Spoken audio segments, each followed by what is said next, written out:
Hello guys, welcome to my new video. তো আজ আমি আছি এখন নিউ দীঘাতে। তো এখন সকাল হয়ে পড়েছে, তো আমরা আছি এখন হোটেল রুমে। হোটেল থেকে আমরা এখন যাচ্ছি কমপ্লিমেন্টারি ব্রেকফাস্ট খেতে। তো ওই দেখুন, এটা একটা ব্যানকোয়েট হলে ওদের হোটেলের ব্যানকোয়েট হোটেল হল রুমে। তো আমাদের আনলিমিটেড বুফে ছিল ব্রেকফাস্ট। তো কমপ্লিমেন্টারি ব্রেকফাস্ট খেতে গেলাম আমি আর ও। ব্রেকফাস্টে ছিল লুচি ছিল, তারপর ছিল ডাল নাকি একটা ঘুগনির মতো ছিল, বুঝলাম না ওদের স্টাইলে, ওদের কলকাতা স্টাইলের কীভাবে ছিল। আলুর তরকারি একটা, তারপরে ছিল হলো গিয়ে একটা ডিম ছিল। একটা না বলতে আমার যার যতটা ইচ্ছে নিতে পারবেন, আমরা একটা নিলাম। তারপরে অনেকটাই আইটেম ছিল। তারপরে পোহা ছিল, তো আপনারা দেখে নিন। পোহার পরে পোহা ঠিক আমি ফার্স্ট টাইম খেয়েছি, আমি এর আগে কোনোদিনও পোহা খাইনি। তো এই দেখুন, পোহাটা অনেক স্বাদ ছিল, তো আমি ফার্স্ট টাইম ট্রাই করেছি, ভালো লেগেছে। তারপরে ছিল কাঁচকলা। তো কাঁচকলা আমি নেই কারণ কাঁচকলা আমি খাই না। তো কাঁচকলা ছিল, তো আমি নেই ও নিয়েছে।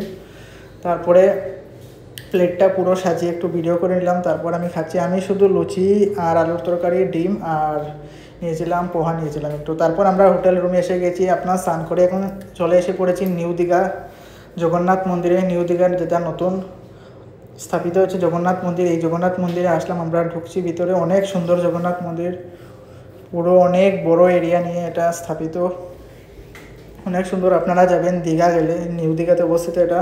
এমনি বেশি দূরে না, নিউ দীঘা বিচ থেকে বেশি দূরে না, দীঘা রেলওয়ে স্টেশনের পাশেই এই জগন্নাথ মন্দির। তো আমরা ভিতরে গিয়ে দর্শন করে আসলাম। তো আপনারা ভিডিওটা দেখতে থাকুন। জগন্নাথ মন্দিরের ভিতর জগন্নাথ মূর্তি আপনারা দর্শন করতে পারবেন। দেখুন অনেক সুন্দর, আবহাওয়াটাও ছিল ভালো, ছিল গরমও ছিল, একটু মেঘ ছিল। তো এই দেখুন জগন্নাথ মন্দিরের ভিতর ভিডিও এলাও ছিল না, তাও আমরা লুকিয়ে একটু করে নিয়েছি। তো আমরা এখন পুজো দিয়ে বেরিয়ে আসলাম, একটু ঘুরে ঘুরে করছি। তো আপনারা ভিডিওটা পুরো দেখতে থাকুন, পুরো এরিয়াটা আমি ভিডিও করে দেখেছি, অনেক বড় মন্দির। তো আমরা জগন্নাথ মন্দির পুরো দর্শন করে নিলাম। এই দেখুন বাইরে থেকে আপনারা কিভাবে দেখতে পারবেন, ভিডিওটা দেখে রাখুন। তো এটা হলো ওদের এক্সিট গেট, এন্ট্রি গেট ওইদিকে। তো এটা হলো এক্সিট গেট। তো আমরা বেরিয়ে পড়লাম। তারপর আমরা একটা টুকটুক নিলাম, টুকটুক নিয়ে এসে পড়লাম হোটেলে। হোটেলে এসে আমরা একটু রেস্ট নিয়ে তারপর আমরা এখন যাবো নিউ দীঘা সি বিচে। তার আগে আমরা রেস্টুরেন্টে গেলাম, হোটেলের যেটা রেস্টুরেন্ট আছে এই রেস্টুরেন্টে গিয়ে আমরা একটু চিকেন বিরিয়ানি নিলাম, কারণ সকালে শুধু বুফে করেছিলাম ব্রেকফাস্ট, তারপরে এখন বিকাল হয়ে গেছে বাট কিচ্ছু খাওনি, 3টা বেজে গেছিলো। তো আমরা একটা বিরিয়ানি খেয়ে নিয়েছিলাম। এই দেখুন ওদের বারও আছে, আমরা যে হোটেলে ছিলাম ওদের বারও আছে। তো আমরা এখন এসে পড়েছি নিউ দীঘা সি বিচে। আমরা বসা নিউ দীঘা সি বিচের অনেক সুন্দর দৃশ্য, মানুষ স্নান করছে, সাঁতার কাটছে। তো আমি তো সাঁতার কাটতে পারি না, তাই আমি জলের বেশি সামনে যাইনি, আমি পাথরেই ছিলাম। তো নিউ দীঘা সি বিচটা অনেক সুন্দর, ওল্ড দীঘা বিচটাও সুন্দর। ওল্ড দীঘা বিচ যেদিন গেছিলাম এদিন আমার ওয়েদারটা আরও ভালো ছিল, আজকের ওয়েদারটা ঠিক এত ভালো না, একটু মেঘ ভাব ছিল, তবুও অনেক গরম ছিল। তো এই দেখুন জল, আর জল একদম লবণ লবণ করে মুখে পড়ে গেছিলো, আর তিতা তিতা জল।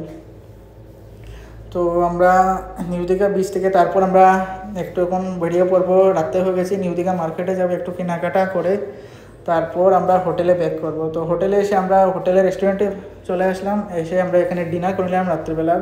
ভেটকি ফিশ ফ্রাই, তারপরে পাঁঠার মাংস ছিল, তারপরে আরেকটা কী ছিল আইটেম ভুলে গেছি। তারপর আমরা ডিনার করে একটু বাইরে হাঁটার জন্য আসলাম। এই দেখুন এটা আমাদের জিসি ইন্টারন্যাশনাল হোটেল, অনেক লাক্সারি হোটেল।